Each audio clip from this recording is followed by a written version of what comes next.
Bajate la aplicación desde la Play Store. Estación Radio Puente. Mauro DC aún recuerda el día en que vio morir a un bebé de 5 meses. Esto fue hace un par de años. Mauro dejó la Argentina en el 2016 con rumbo a España. Viajó con el objetivo de formar parte de una organización humanitaria no gubernamental, Open Arms, para salvar a náufragos del mar Mediterráneo. Me gustaría poder comunicarme con él a través de el Zoom. Creo que puedo tener su imagen o al menos su audio. Vamos a tratar de que esto salga bien. Él está en este momento en Badalona. A ver, no te veo, a ver si te puedo escuchar. Hola, Mauro. Adrián. ¿Cómo te va, Mauro? Estoy a través del Zoom, pero no te puedo ver. No sé si tenés habilitada la cámara. Un momento. Te estoy... Ahí dice Mark. Ahí va. Ahí veo tu...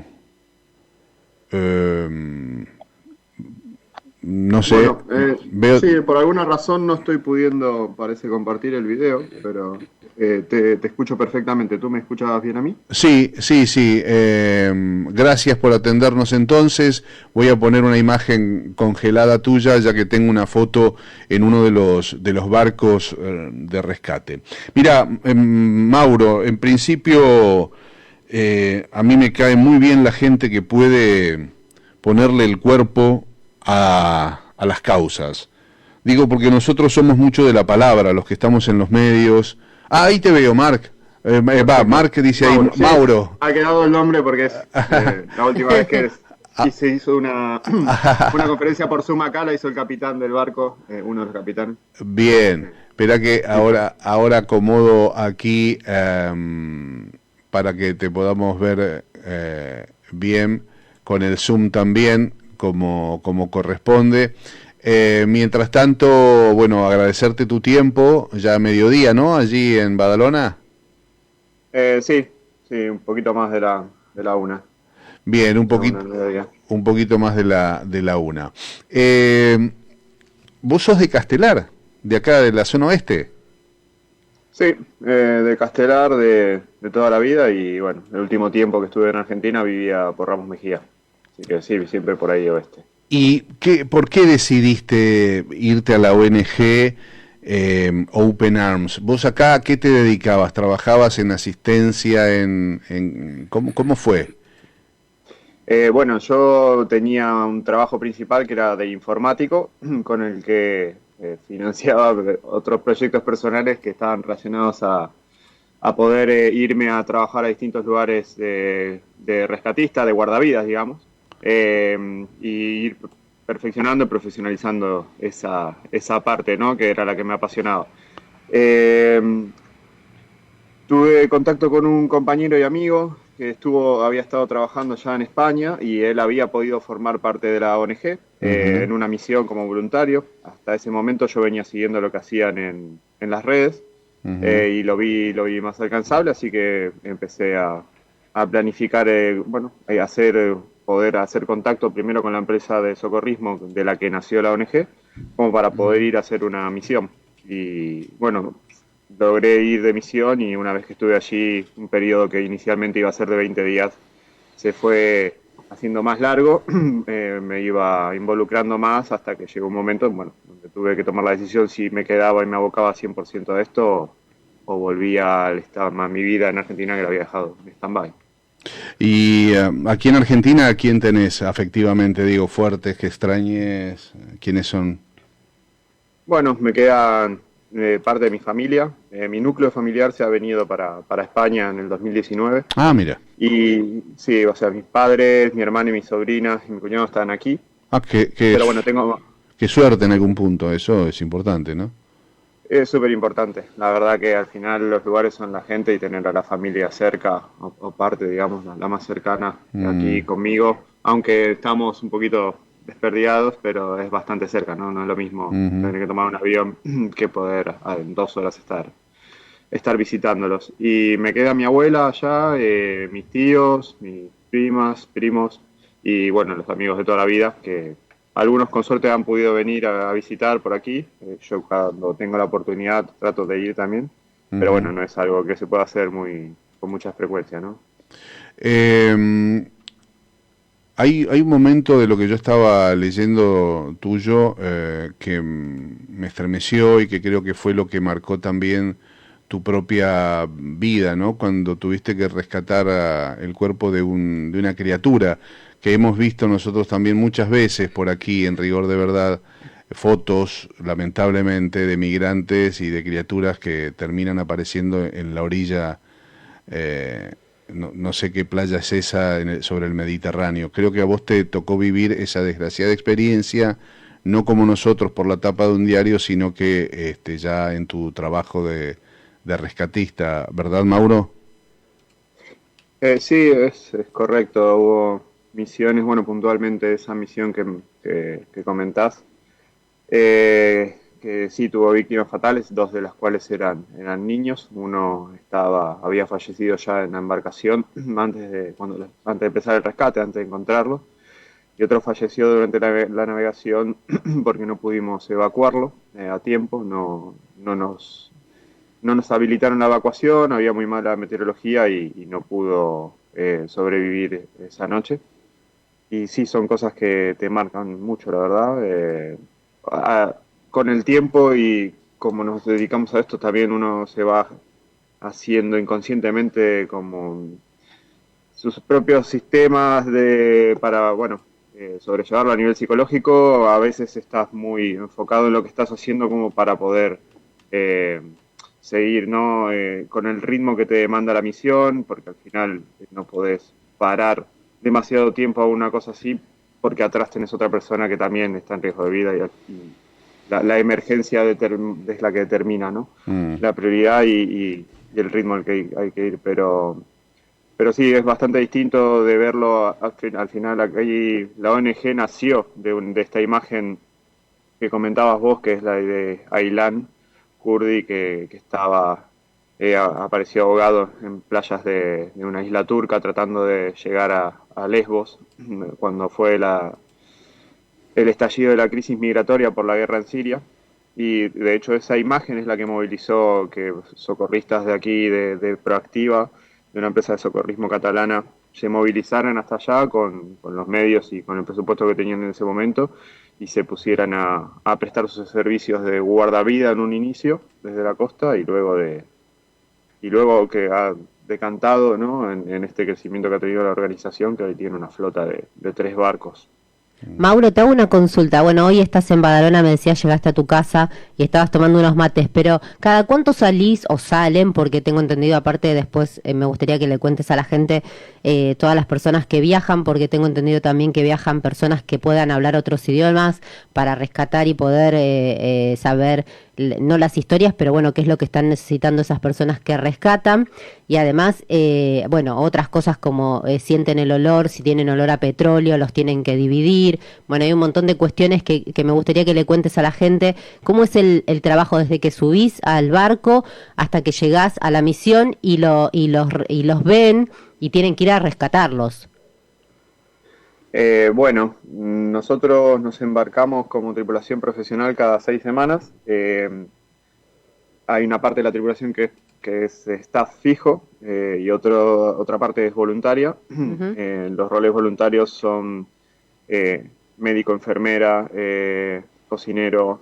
Hay 2 periodistas que van rotando de distintos medios.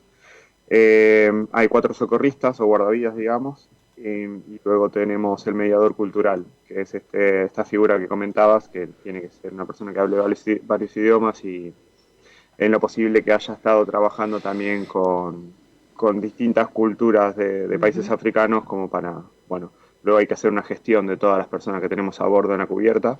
A veces tenemos más espacio y lo hace más fácil, a veces hemos llegado a tener a bordo del barco 600 personas y el barco no es tan grande, o sea que ahí te ves limitado en cualquier tipo de acción, ¿no? Desde dar de comer hasta poder hacer un seguimiento de los casos médicos que tenés a bordo es muy complicado.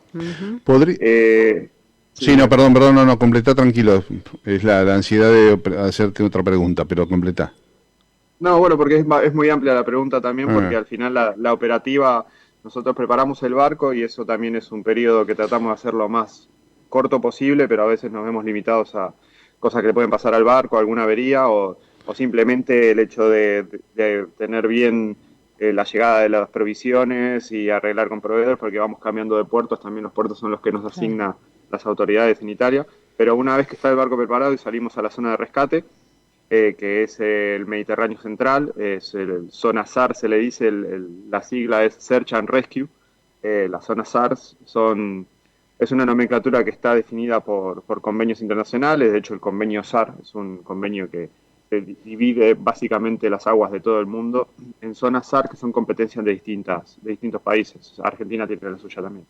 Mauro, y cuando hablas con ellos, porque yo supongo que la asistencia no es solamente darles abrigo, secarlos porque deben estar mojados, darles algo de comer porque deben venir de días de no comer, pero más allá de lo que yo imagine, contame vos tu experiencia. ¿Qué tipo de personas te encontrás?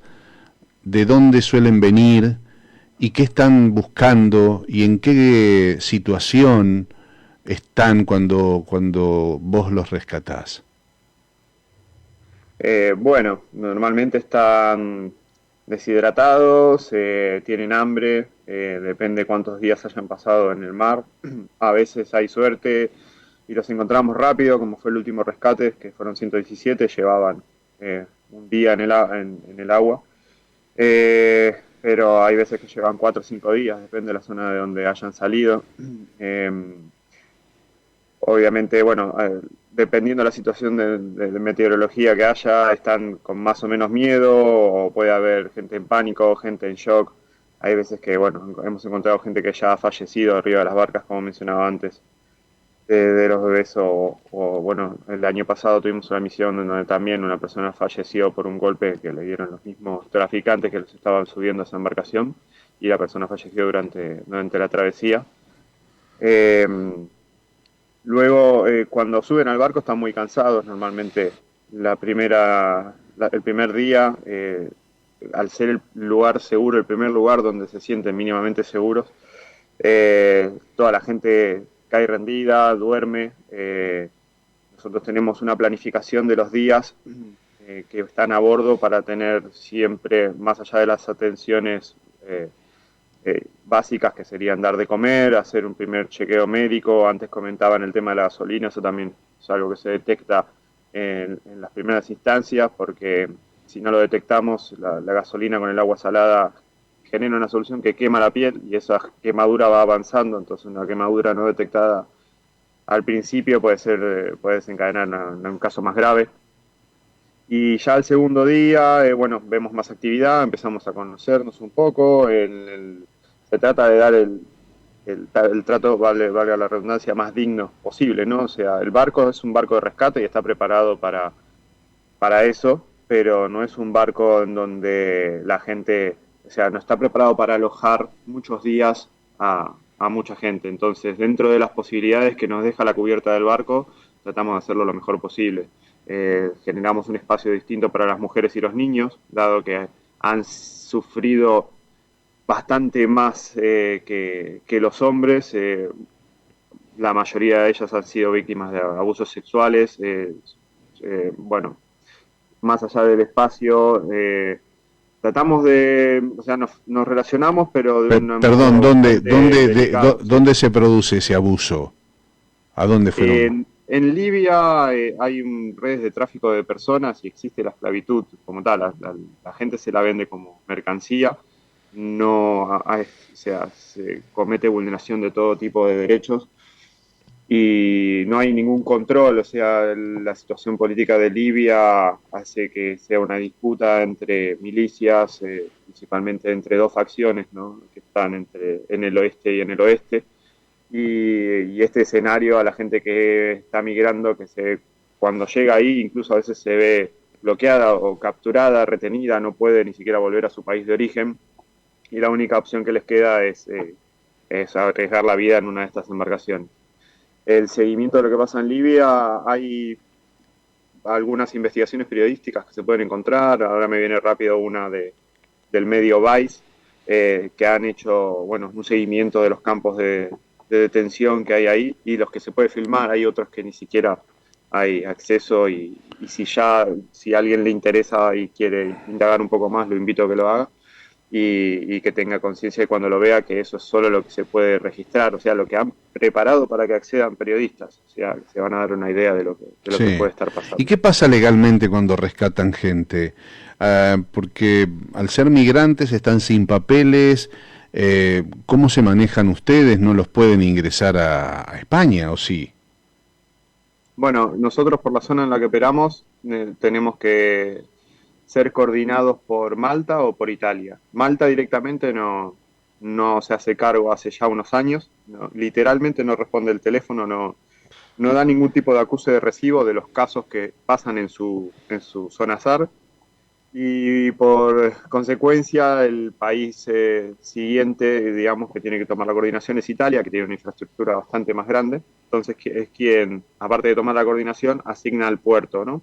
Esto es así y lo cumplen porque se rige, como te había mencionado, por convenios internacionales que existen hace mucho tiempo. Y bueno, justamente aquí el SAR, que establece que el país que coordina tiene que garantizar un puerto seguro. Que aquí también a veces se genera el debate de por qué el puerto es el lugar seguro más cercano, place of safety. ¿Por qué el puerto es Italia? Bueno, justamente por eso, porque el concepto está bien especificado en el convenio, indica que tiene que ser un país firmante, indica que es un país en donde... O sea, Italia sí puede recibir a los migrantes, y Italia los recibe y España no, ¿así es? Bueno, España tiene su ruta migratoria en el estrecho, entonces al ser geográficamente distinta la zona, España tiene un equipo de guardacostas que se llama Salvamento Marítimo, que cubre la zona, no obstante suceden a veces naufragios también, pero es una zona que está más cubierta, digamos que el Mediterráneo, el estrecho justamente de Gibraltar y el mar de Alborán, esa zona es una de las más monitoreadas a nivel internacional, ¿no? Por la cantidad de tráfico marítimo que hay y la distancia más corta, entonces ahí hay presencia de autoridades. Italia tiene también los guardacostas italianos, que cuando estas embarcaciones ya entran en aguas de su competencia también responden, a veces hasta están rescatando bastante los guardacostas italianos igual, sobre todo cerca de la zona de Lampedusa, pero las medidas que se bajan o la legislación que se implementa a nivel de Unión Europea y que aplica directamente Italia, hace más estrictas, ¿no? Entorpece normalmente el accionar de los barcos de rescate civil, como es el nuestro, y hace más estrictas las medidas para que la gente pueda insertarse luego en Italia. Nosotros tampoco podemos hacer un seguimiento de todos los casos, claro, porque nos abocamos... pero es a dónde los llevan, ¿no? Porque vos imaginate que vienen madres violadas, con hambre, con hijos, bueno, los rescatan, ok. La pregunta mía era, ¿y dónde los llevan luego? Porque no es que los devuelven a Libia o al lugar donde vivieron el tormento. No, por supuesto que no, porque por esto mismo que estás diciendo y que te comentaba, o sea, no se puede devolver a esta gente a los lugares donde han sido víctimas de todas estas torturas, y desentenderse no solo no es ético, sino que es ilegal, claro. O sea, directamente. Claro. ¿Cuánta gente calculás cuántos migrantes llegarán por semana a Europa, a esa zona de Europa, no?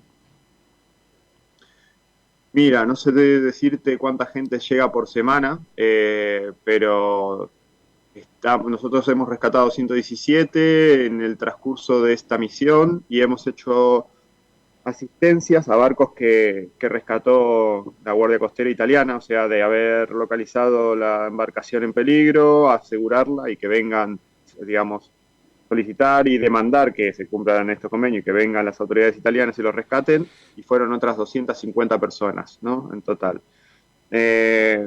Y eso es solo el periodo de 3 semanas que hemos estado en la última misión.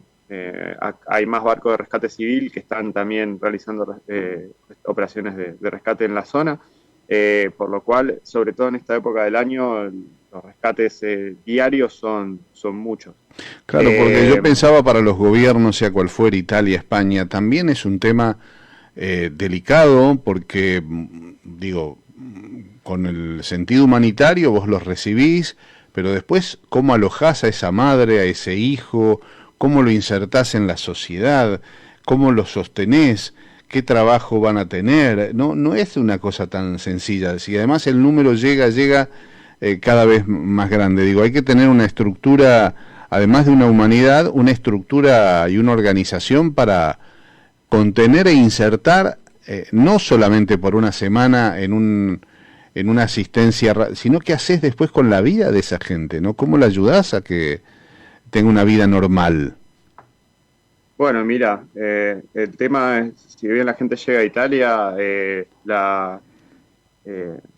la división de las personas y la acogida es responsabilidad de la Unión Europea y de hecho lo ha hecho. Cuando ha implementado programas para realizarlo, lo ha hecho muy bien. Y entre 2015 y 2016-17 se insertaron 1 millón de personas en Alemania, mayormente que escapaban de la guerra en Siria, y se ha hecho perfectamente. ¿1 millón? Sí, 1 millón. Wow. La pirámide poblacional de Alemania estaba gravemente afectada, era un país con una edad de promedio muy alta, uno de los países más viejos del mundo en cuanto a edad de la población, y obviamente esto es insostenible a niveles macroeconómicos y en el tiempo, y siendo conscientes de este problema también trabajaron en pos de insertar y de revertirlo con este proceso migratorio. Obviamente cuando cumplen el cupo que necesitan, se celebró el convenio, el Tratado de la Vergüenza, que se le llama, entre la Unión Europea y Turquía, donde se reforzaron las medidas, ¿no?, para que la gente no salga. Pero esto de la Edad Media en Europa es una realidad que sucede, o pueblos vacíos, en donde, a lo que voy, ¿no? El problema, ¿es un desafío? Sí, es un desafío, pero los medios están y hay ejemplos que se pueden tomar, que se han pasado hace poco, en donde se puede ver que es posible y se puede hacer bien.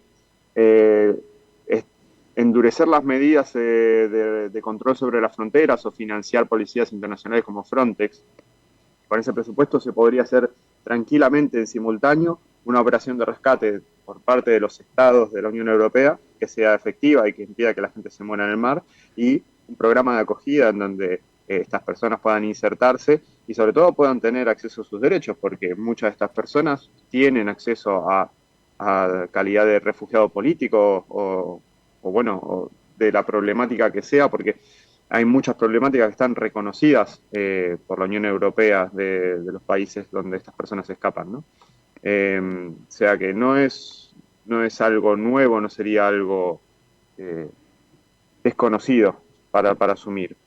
Tampoco digo fácil, pero que es la línea por la que hay que hacerlo. De hecho, Canadá ha recibido miles de refugiados ucranianos durante el año pasado, y lo hizo en un mismo contexto, o sea, necesitar rejuvenecer la edad promedio de ciertas regiones, sobre todo la región central del norte, y preparó un sistema de acogida que la verdad que estaba muy bien armado, o sea, desde ni bien llegaba la gente, hacerles, tener asignada vivienda, la posibilidad de capacitarse en distintos rubros en donde necesitaban cubrir mano de obra, un seguimiento para que se les enseñe el idioma, o sea, todo lo necesario para que una persona se pueda insertar rápido. Obviamente también ahí entra un debate o una discusión en cuanto a cómo se trata a un tipo de migrante, ¿no?, y a otro, depende de dónde venga u otras variables, que eso ya, es otro tema. Pero que se puede hacer, se puede hacer. Ok. Bien, creo que vos tenés alguna pregunta más, Carla. No, si alguna vez tuviste una misión muy compleja, porque hablabas del tema meteorológico, y ahí la pasaron fieros antes de llegar, digamos, a rescatar a las personas. Sí, en invierno sobre todo nos tocan misiones complejas, y cuando tocan muchos días de mala mar, también suele pasar que el rescate se da con mala mar. Y cualquier operación con malas condiciones es bastante más compleja. A veces el Mediterráneo parece más condolente desde las orillas de las playas, pero es muy cambiante, se puede poner bastante mala la situación en poco tiempo. Y nos han tocado hacer rescates con olas grandes de 1,5 metros o más. O sea, hemos tenido que hacer navegaciones largas con las lanchas de rescate con casi 2 metros de ola alguna vez. La verdad que cuando la situación está así, el nivel de concentración y tensión es más alto, obviamente. La gente tiene miedo, hay pánico, es más difícil de controlar, pero bueno, tenemos protocolos que hemos desarrollado que nos permiten hacerlo. Estamos hablando con Mauro Disi. Mauro se fue en el 2016 a España y allí ya estaba con el objetivo de formar parte, como hoy, que es coordinador de buque y rescate, en aquel momento llevado por la organización humanitaria no gubernamental Open Arms para salvar a los náufragos del mar Mediterráneo. En un barco que además también es donación de un argentino, ¿verdad? No lo dijimos eso, ¿no? Claro.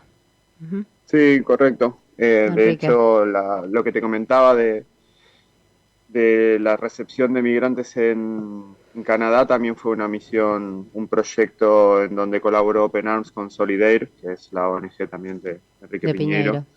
Exactamente, que se generó el corredor humanitario entre Polonia y Canadá.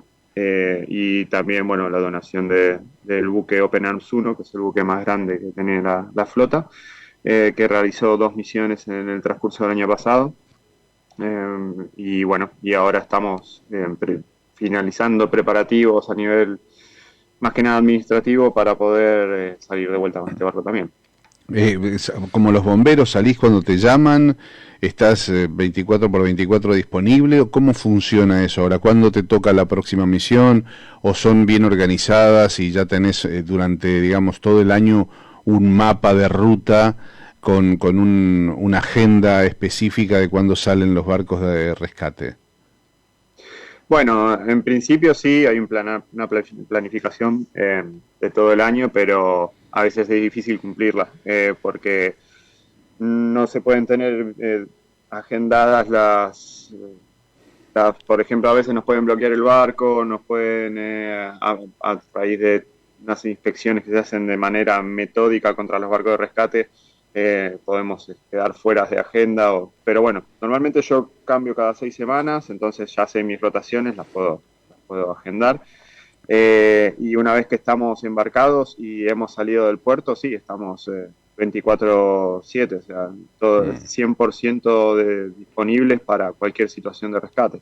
A veces son más cerca de la posición del barco, a veces la posición que nos dan demanda 20 horas de navegación, eso también, como es tan grande el área que se cubre, estamos hablando, o sea, yo uso siempre la misma comparación como para que la gente pueda imaginárselo, pero es más grande que la extensión del territorio de Alemania, ¿no? O sea que estamos hablando de una zona que a cubrir con un barco, aunque sean todos los barcos de la flota civil de rescate, es muy difícil. Entonces no hay otra forma de que estar posicionándose en función de las variables que podés controlar, que son un poco lo que conocés que está pasando en la costa o en la situación política que hay en Libia, y la otra, las variables meteorológicas, que sabés que es más o menos difícil que puedan salir por una zona, ¿no? Por el este o por el oeste, porque tienen más ola, más viento. Y después, en función de eso, patrullamos y respondemos a los avisos que aparecen.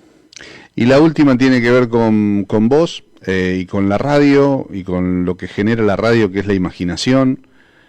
Y preguntarte hoy domingo, ¿con quién te gustaría almorzar en Castelar? ¿En qué lugar de Castelar? ¿Qué ravioles, qué pastas, qué asado? ¿Con qué amigo? Tito, Cacho, Pedro.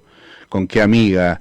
¿Con quién? De Castelar, si pudiésemos inventar por un ratito en la radio la máquina más que del tiempo, de la teletransportación. Bueno, la verdad que me gustaría ir a comer unos gnocchi de ricota de mi abuela y estar un poco con ella, y también con mis tíos, que me imagino la situación, ¿no?, natural de un domingo cuando estaba ahí. Y luego me iría a compartir ahí una cerveza con unos amigos por la tarde para ponerme al día de la semana, con Fernando, Carlos, Maxi, Martín, Alejandro, digamos, la gente, mis amigos de toda la vida que están por ahí, que cuando puedo veo. Pero creo que sería el programa del día y la verdad que estaría muy bien. Te mandamos un abrazo, te agradecemos por el laburo en nombre de la humanidad, digamos. Uno por ahí no se da cuenta en lo cotidiano cuál es el granito de arena que aporta para que el mundo sea un lugar un poco mejor. Nos encantó conocerte acá con Carla y con la audiencia de los domingos. Te quedará este videíto para que le mandes a tus amigos también y a tu abuela el recorte al menos de esta parte de la entrevista que también sale por multi-streaming. Gracias, Mauro, querido, que tengas una buena vida y que si el camino nos cruza, nos podamos dar un abrazo. Gracias. Bueno, gracias a ustedes por el espacio, es muy importante la difusión y nada, espero que estén bien. Buen domingo. Gracias. Abrazo. Hasta luego. En todo el país te acompañamos siempre, cada día en el aire de la radio. Contacto Noriega, La radio es nuestra vida. Contacto Noriega. Otra forma de comunicarnos.